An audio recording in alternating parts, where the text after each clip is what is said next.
Uppal Bagayat welfare association మరియు colony వాసులు అఖిలపక్ష నాయకుల ఆధ్వర్యంలో ఉప్పల్ బగాయత్ కాలనీలో నూతనంగా ఏర్పాటు చేస్తున్న వైన్ షాప్ అనుమతిని నిరసిస్తూ కాలనీ వాసులు అఖిలపక్ష నాయకులు ధర్నా నిర్వహిస్తున్నారు. రెసిడెన్షియల్ ఏరియాలో స్కూల్స్, దేవాలయానికి వెళ్లే దారి ప్రక్కన ఏర్పాటు చేస్తున్న వైన్ షాప్ అనుమతిని వెంటనే రద్దు చేయాలని కాలనీ వాసులు అఖిలపక్ష నాయకులు డిమాండ్ చేస్తున్నారు.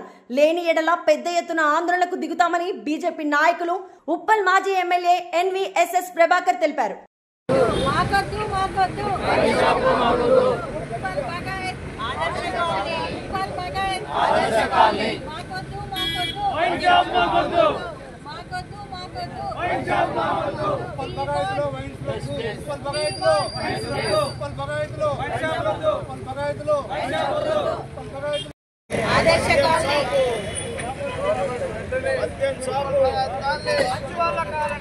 ఉప్పల్ భాగాయతు ఉప్పల్ గ్రామానికి సంబంధించినటువంటి రైతుల నుంచి భూములను ప్రభుత్వం ఒక ఒప్పందం మేరకు తీసుకొని అభివృద్ధి చేసి మళ్ళీ తిరిగి అలాట్ చేసి ఒక ఆదర్శవంతమైనటువంటి కాలనీగా రూపొందుతున్నటువంటి ఒక సమయంలో ఈ ఉప్పల్ భాగాయతులో ఒక వైన్ షాప్ని ఏర్పాటు చేయాలని చెప్పని కొంతమంది ఆలోచించటం, మరి ఈ యొక్క ప్రతిపాదనని తీవ్రంగా వ్యతిరేకిస్తున్నామని చెప్పని భాగాయతులో ఉన్నటువంటి ప్రతి పౌరుడు, ప్రతి ఒక్క మహిళ, ప్రతి ఒక్క యువకుడు కూడా దీన్ని తీవ్రంగా వ్యతిరేకిస్తున్నటువంటి నేపథ్యం సందర్భంలో మరి ఈరోజు ఇక్కడ ధర్నాని ఏర్పాటు చేయడం జరిగింది.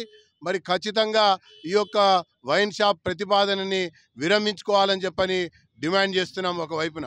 మరొక వైపున ఈ యొక్క ప్రాంగణంలో ఈ అనుమతి కొరకు, వైన్ షాప్ ఏర్పాటు కొరకు మరి ఎక్సైజ్ శాఖ గుర్తించినప్పటికి కూడా ఇక్కడికి షిఫ్టింగ్ పేరు మీద తీసుకురావాలని ప్రయత్నం చేస్తున్నటువంటి కుటీల బుద్ధిని కూడా ఈరోజు తీవ్రంగా తప్పుపడుతున్నటువంటి ఒక నేపథ్యం సందర్భంలో ఇప్పటికే ఈ ధర్నా ద్వారా మరి జిహెచ్ఎంసీ దృష్టికి, ఎక్సైజ్ సూపరింటెండెంట్ దృష్టికి, అట్లాగే ఎక్సైజ్ ఉప్పల్ సిఐ దృష్టికి కూడా విషయాన్ని తీసుకెళ్లి తక్షణమే ఆ ప్రతిపాదనలు ఉపసంహరించుకోకపోయినట్టయితే ఇంకా భారీ స్థాయిలో ఉద్యమాన్ని ఉధృతం చేస్తామన్నటువంటి విషయాన్ని కూడా ఈ ధర్నాగా హెచ్చరిస్తూ ఉన్నాం.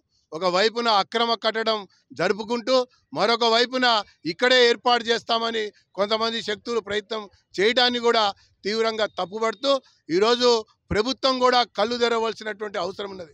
ఒకవైపున మాకు వైన్ షాప్ వద్దు అని చెప్పని మొరపెడతా ఉంటే అనేక మరణాలకి, హత్యలకి, ఆత్మహత్యలకి, అఘాయిత్యాలకి, దాంతోపాటుగా మరి ఇల్లీగల్ కార్యక్రమాలకు కూడా కేంద్ర బిందువు ఈ మద్యం అవుతున్నటువంటి ఒక సమయం సందర్భంలో మద్యాన్ని నియంత్రించవలసినటువంటి బాధ్యత ప్రభుత్వం పైన ఉన్నటువంటి తరుణం ఒకవైపున మరి వద్దంటున్నటువంటి కాడ ఆదర్శమైన కాలనీగా రూపుదిద్దుకుంటుంది. దీనికి నిదర్శనంగా వీళ్ళు ప్రతి ఏటా రంగోలీ కాంపిటీషన్స్ అని పండగలు కూడా పెద్ద ఎత్తున జరుపుకుంటారు. ఉగాదియే కానీ, దసరానే కానీ, సంక్రాంతియే కానీ. అట్లాంటి ఆదర్శంగా నిలిచిన ఇంతమంది కాలనీ వాసులు ఉంటున్న దగ్గర ఒక మద్యం షాప్ అనేది ఓపెన్ చేయడము అసలు మేము దాన్ని యాక్సెప్టే చేయడానికి వీల్లేదు ఇక్కడ.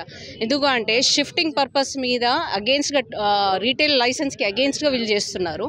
ఏదైతే రూల్ పొజిషన్ ప్రకారము licence and permits rule position ప్రకారం ఇవ్వాలి. అట్లా కాకుండా వాళ్ళు ఇష్టం వచ్చినట్టు వాళ్ళకు ఉంది కదా ల్యాండ్ మేము ఇస్తాము అంటే కుదరదు ఇక్కడ ఖచ్చితంగా. ఎందుకంటే ఇక్కడ మహిళలు చుట్టూ చూసుకున్నట్టయితే మీరు రెసిడెంట్స్, ఇక్కడ లోకల్ రెసిడెంట్స్, దీని ప్రెమిసెస్లో ఉన్న రెసిడెంట్స్ మహిళలే ఇక్కడ రావడం జరిగింది. ఇక్కడ ఏదైతే ఇప్పుడు ఓపెన్ చేస్తే కనుక మద్యం మత్తులో రాత్రిపూట అసలు ఆడపిల్లలు ఎవ్వరు తిరగలేని పరిస్థితి. ఇక్కడ ఎంత ఆదర్శంగా ఉందంటే మీరు సాయంత్రం చూస్తే పిల్లలు ఇక్కడ స్కేటింగ్ చేయడం జరుగుతుంది, సైక్లింగ్ చేయడం జరుగుతుంది. ఇప్పుడు మద్యం షాప్ ఓపెన్ చేస్తే అవన్నీ పిల్లలకు బంద్ అవుతుంది. సో డెఫినెట్గా ఇక్కడ ఒకటి రావద్దు. అది రాకుండా ఉండే ప్రయత్నంగా మేము ఏం చేయాలో, ఎంత ఎక్స్ట్రీమ్స్ వరకు వెళ్ళాలో కూడా మహిళల తరఫున మహిళల అండతోని మేము ఖచ్చితంగా అది వచ్చే విధంగా మాత్రం మేము రాకుండా చూసే విధంగా మాత్రం మేము డెఫినెట్గా చూస్తామని ఈ సందర్భంగా తెలియజేస్తాం.